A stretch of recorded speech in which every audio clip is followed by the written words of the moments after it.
એમ તો મારું દુઃખ એટલું છે, હું તો આમ બયાન નથી કરી શકે. હાય એવરીબડી, ગુડ મોર્નિંગ, જય Shri Krishna, welcome back to our new blog. હું છું શિલ્પા રાઠોડ લીંબાણી અને તમે લોકો જોઈ રહ્યા છો લીનીચી બ્લોગ. તો આજે આપણે બપોરના બ્લોગ શૂટ કર્યો છે, 12:30 જેવું થઈ ગયું છે. તો અહીંયા આપણે બપોરની રોટલી બની ગઈ છે અને સબ્જી ઓલમોસ્ટ જો કે બની જ ગયું છે. તો હવે જમવાની તૈયારી છે બપોરની. તો જમવા બેસવું છે, રસોઈ બની જ ગઈ છે અને આજે નિરૂપા ઘરે નથી એટલે હું એકલી જ હતી તો થોડું લેટ થયું છે. અને આજે સુરતમાં વરસાદ સવારનો કંઈક આવો આવે છે.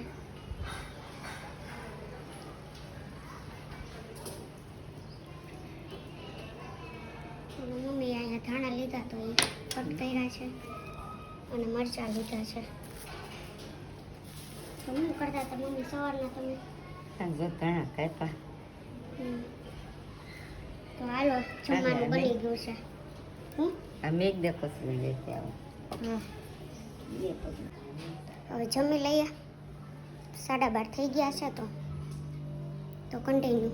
તો દોસ્તો હું આવી ગયો છું ઘરે અને અત્યારે તો અમારા મેડમ અહીંયા હમણાં મિની બ્લોગ શૂટ કરતા હતા ને અહીંયા આપણે આવી ગયા છે પાડોશી ધર્મના ઢોકળા લાલ ચટાકેદાર અને મમ્મીએ બનાવી છે ખીચડી અને આપણે લઈ આવ્યા છીએ મસાલા પાઉં. હે મમ્મી?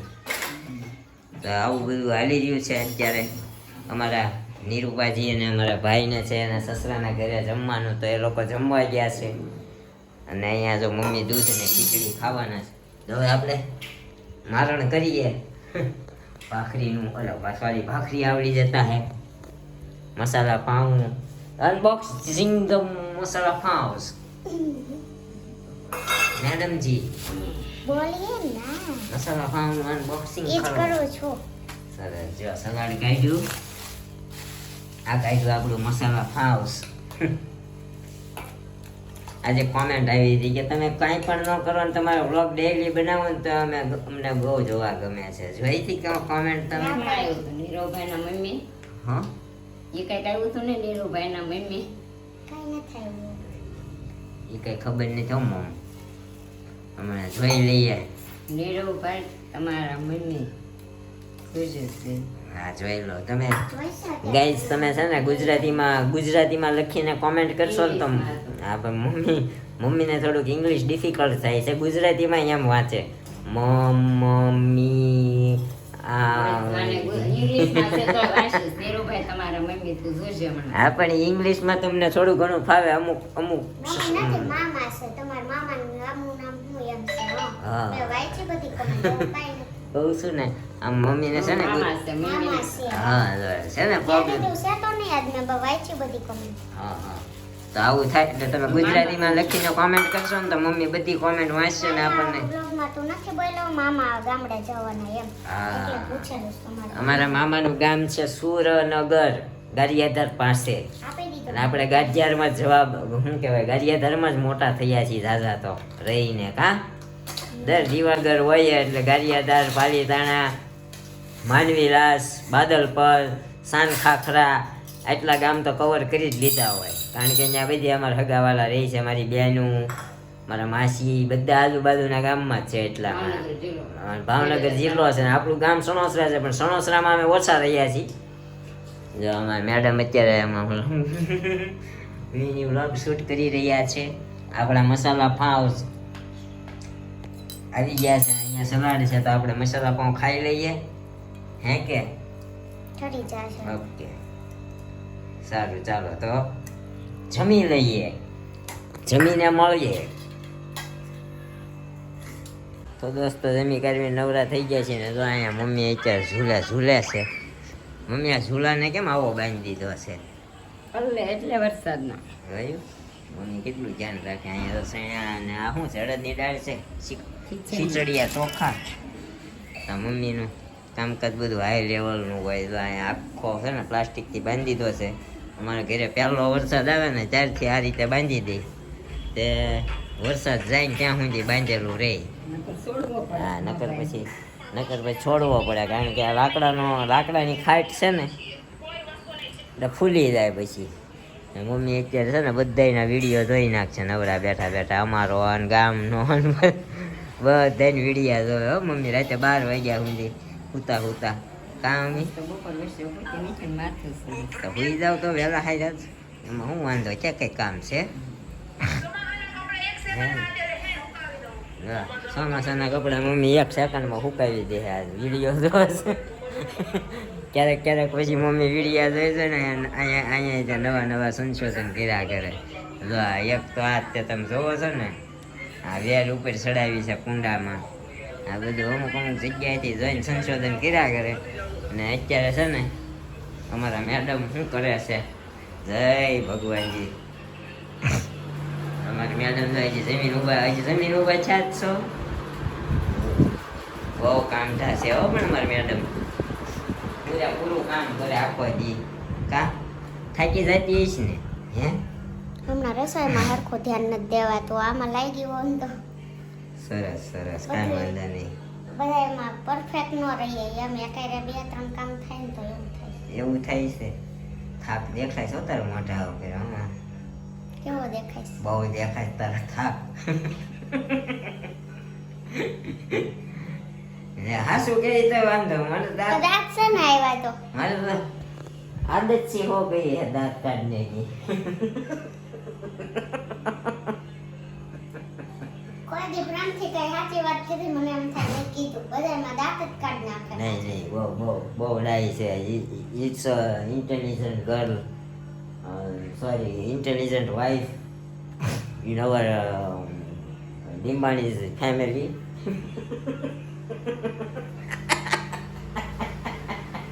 હવે તો તું દાંત કાઢશો, હવે તો વાંકમાં તે લેતી કાઢ્યા તો હું કરું તો રો દાંત જ કાઢવાના હોય ને, આમ જો તે હસતું આવી કઈ રહેવાનું. ખારી વાત ક્યારેક સિરિયસ થઈને કહે તો કોક નામ થાય નહીં સિરિયસ કે આ એમાં દાંત કાઢી નાખ. હસતું રહેવાનું અને હસાવતું રહેવાનું. શું કીધું? જિંદગીમાં ગમે એટલું દુઃખ હોય, હસતું રહેવાનું. ખબર ન આ પડી દુઃખ તો વર્ણવાય એમ જ નથી. એમ તો મારું દુઃખ એટલું છે, હું તો આમ બયા નથી કરી શકે એમ.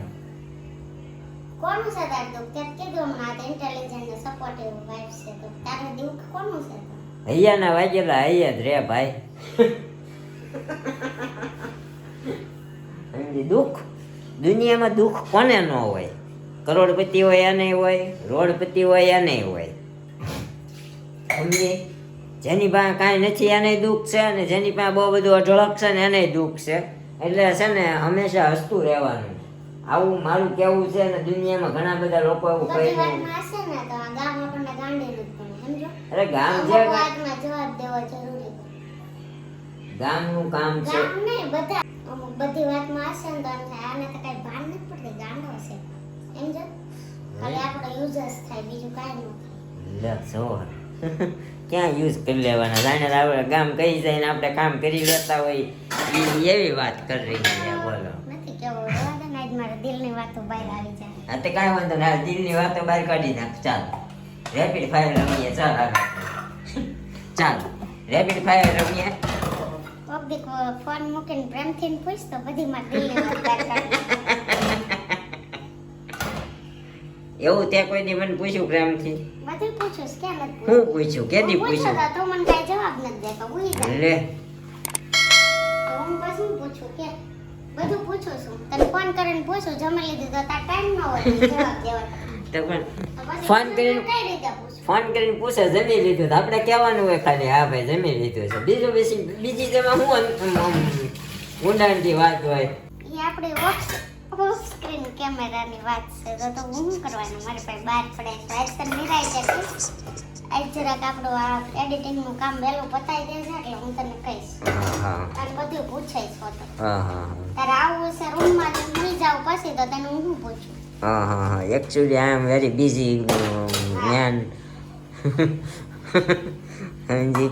એટલે આવું બધું મારા તો આખો દી ભૂલ કાળા કુંડાળા પડી ગયા જો. તો પછી એટલું બધું હું કામ કરે છે એટલે પણ? તો મારા ભૂલ પડી ગયા. હા, હું જેટલા કરે એમ તો કુંડાળા તો વાંચ છે. જો મારો ફેસ ક્લીન હતો કુંડાળા. આગેથી જઈને તો આપણને એવું લાગે ગોરે ગોરે મુખડે તો કાલા કાલા ચશ્મા. આમાં તે મારું વખાણ નથી કરતો, મારી ઇજ્જત કાઢશો. કોકને એમ થાય આ ખાલી ફોનમાં જ સારી લાગે, રિયલ તો તું જ મને જોશો. તો તું વખાણ કરીને તો કોકને એમ થાય, પણ તારામાં તો મારે શું હવે? એમાં પણ આમ જો વખાણ કરવાના ન હોય, દુનિયા જોવે ને ત્યાં ખબર પડી જાય. હું ઈ જ કહું છું, અમુકને ટેવ હોય બોલ બોલ કરવાની ને ઘરવાળાને વખાણ કરવાની. તું નથી કરતો, અરે ભાઈ. તારે ઘરવાળાને વખાણ કરવા પડે એમ. જો હું તને એક ઉદાહરણ આપું, જો સાંભળ, નળ ઘડીક બંધ કરી દે. તો પણ અમે ખાતે જઈએ છીએ, બરોબર? અમે ખાતે જઈએ છીએ, અમે ડિઝાઇન બનાવતા હોય, અમારી ડિઝાઇનમાં મિસ્ટેક હોય ને તો અમને શેઠિયો ગાળું દે, સમજી? પણ ડિઝાઇન ખવાય ને. ડિઝાઇન હારી બની હોય કોણ ને તને ગાળું દે? કાંઈ મને લઈ જા. કોણ દે છે ગાળું એને? એ હોય એવું વ્લોગ જોવો છો ગાળું દેવાય એને? જેવું. જરાક મને ફોન કરજો તો ઇન્સ્ટા પર આપણે message. ઘસકાવે ભાઈ ને હા એમ કે પણ શીખવાડે કેવાય. હા હા એવું ડિઝાઇન જ્યારે હારી બને ને હે તો એ અમારે વખાણ ન કરે. એને ખબર છે આના ડિઝાઇન ના વખાણ કરશું ને તો આ એમ કે પગાર વધારી દો. એટલે આવું હોય. અને જો અત્યારે વખાણ કર્યા ને તો અત્યારે વખાણ કરીએ એના ને તો પછી પાછું આપણે ખીજાના હોય પછી વખાણ કરીએ ને તો પછી આપણું કામ વધારે પડતું ખર્ચાળ થઈ જાય. તમે કંઈક ને કંઈક આપણી પાસે અપેક્ષાઓ રાખો, સમજી? એટલે કોણ પાસે અપેક્ષા રાખે તાર ભાઈનું? રહ્યો ને હું સુન રહ્યો તે કીધું અપેક્ષા રાખે તો કોણ પાસે હું અપેક્ષા હવે એમ તારી પાસે? વધારે પડતી આશા રાખે કે આજ હું એટલું સારું કામ કરું. અમારે એક દી એવું જ હતું, મમ્મીએ મગનું શાક બનાવ્યું, એણે મગનું શાક બનાવ્યું. મારે એક વખત મગનું શાક વખાણાઈ ગયું. ઘરમાં શાક ન હોય તો હું બનાવું પછી? નહીં વાત કરું. તમે આવું બધું જ માર્ક કરો, મને ખબર ય ન હોય. તને આવું બધું કોણ ખબર કોણ મગજમાં ભરે? અરે દાંત કાઢવાની વાત છે. આમ જો આમ જો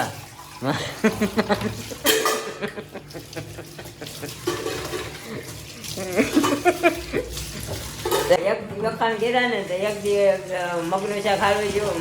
પહેલી વાર બનાવ્યું હતું મારા મેડમે, સારું થયું હતું. લસણની કળી વળી નાખીને ટોપ શાક કર્યું હતું. વખાણ કર્યા ને તો બીજા દી મમ્મી એની કરતા સારું શાક સારું બનાવી દીધું. બીજા દી એને સારું બનાવી દીધું. આવું ત્રણ દિન જ બનાવ્યું ઉપરા ઉપરી, પછી આવું ફાટા ન દીધા. પણ એક કાતરા હોય એ તો વાંધો નહીં, એક કાતરા હોય મને ખબર એક છે. કાતરાય કોઈ દિન જ બન્યું આપણા ઘરમાં મગનું શાક. ક્યાંથી બન્યું? ઘણું થઈ ગયું. હું આજકાલની વાત નથી કરતો. તમને ખબર આપણા ઘરમાં ઉપરા ઉપરી કોઈ દી બન્યું જ નથી મગનું શાક. કાંઈ વાંધો નહીં, સારું જો આવું આવ્યા કરે છે. તો આપણે મેડમ જો અત્યારે ખો વાસણ ધોવે છે. ધોઈ નાખો પછી મળીએ. હે કે હોકે હારા હોય ને મળી જા. बुरा मान गई पगली, बुरा मान गई है. તમારો અવાજ બહુ સારો છે, તમે ગીત ગાઓ ને. ભલે રહ્યું. હવે મસ્કા મારમાં. હવે કે મસ્કા મારવાની કોમેન્ટ આવી છે એટલે મેં ભલે કીધું. આવી કોઈને નથી આવી, હું વાંચું જ છું. અત્યારે આવી ઓલા ભાઈ ગજ્જર, હું નામ આપણે નામ ભૂલી ગયો હું. જેનિસ. જાનીશભાઈ ગજ્જરની કોમેન્ટ આવી છે. શિલ્પાબેન તમે તમારો અવાજ બહુ સારો છે તો એક ગીત ગાઈ તાર કહેવાય દો. ને, મને નથી ગમતો પણ એનો અવાજ.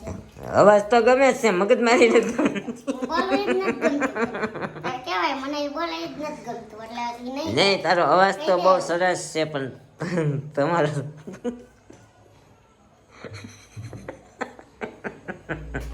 વયો જા તો ખોટો બોલે છે ને. હાલો રહોડા વૈયા જાય નકામા છે ને ડબલા તો હોય છે, સીધો ડબલો મારશે આપણને. નવરી થઈ ગઈ છે ને જો અહીંયા રીલ જો બતાય તો કપડાં સુકવવાની રીતે જો કપડાં કેમ સૂકવે છે. પંખા એ કપડાં બાંધીને કપડાં સૂકવે છે. જુઓ હવે પાછી પંખો ફેરવશે. અમારે રિમોટ વાળા પંખાનું પ્રમોટ કર્યું, બીજું કાંઈ નહીં. ઓય, પંખો ગમે એ હોય, પાંખડા તો કઈક હરકા ભીના કપડા હોય ત્યાં નાખ્યા હોય તો પંખા પાંખડા ન વળી જાય. એંગલમાં નાખ્યા છે, એંગલમાં. આંગળમાં નાખ્યો વજન તો પાંખડાને જ આવવાનો છે ને. ઈ જ તો મેં કીધું પંખાને દેવાઈ જાય 2 દી હુકવે ત્યાં. इतने इंटेलिजेंट लोग रहते हैं हमारे इंडिया में, ऐसे આપણને સલાહ દી. उसमें भी गुजरात में जुगाड़ू लोग है ना. આપણે બધું કામ એડિટિંગનું બેડિટિંગનું થંબનેલનું બનાવશું, બરોબર ને. તો આજનો વ્લોગ આપણને પસંદ આવ્યો હોય તો અમારી ચેનલને લાઈક કરો, શેર કરો, સબસ્ક્રાઈબ કરો અને કમેન્ટ કરવાનું ભૂલતા નહીં. મળશું કાલે ફરીથી જવા નવા બ્લોગ સાથે. તો ત્યાં સુધી બાય બાય, ગુડ નાઇટ, જય Shri Krishna. Thank you for watching.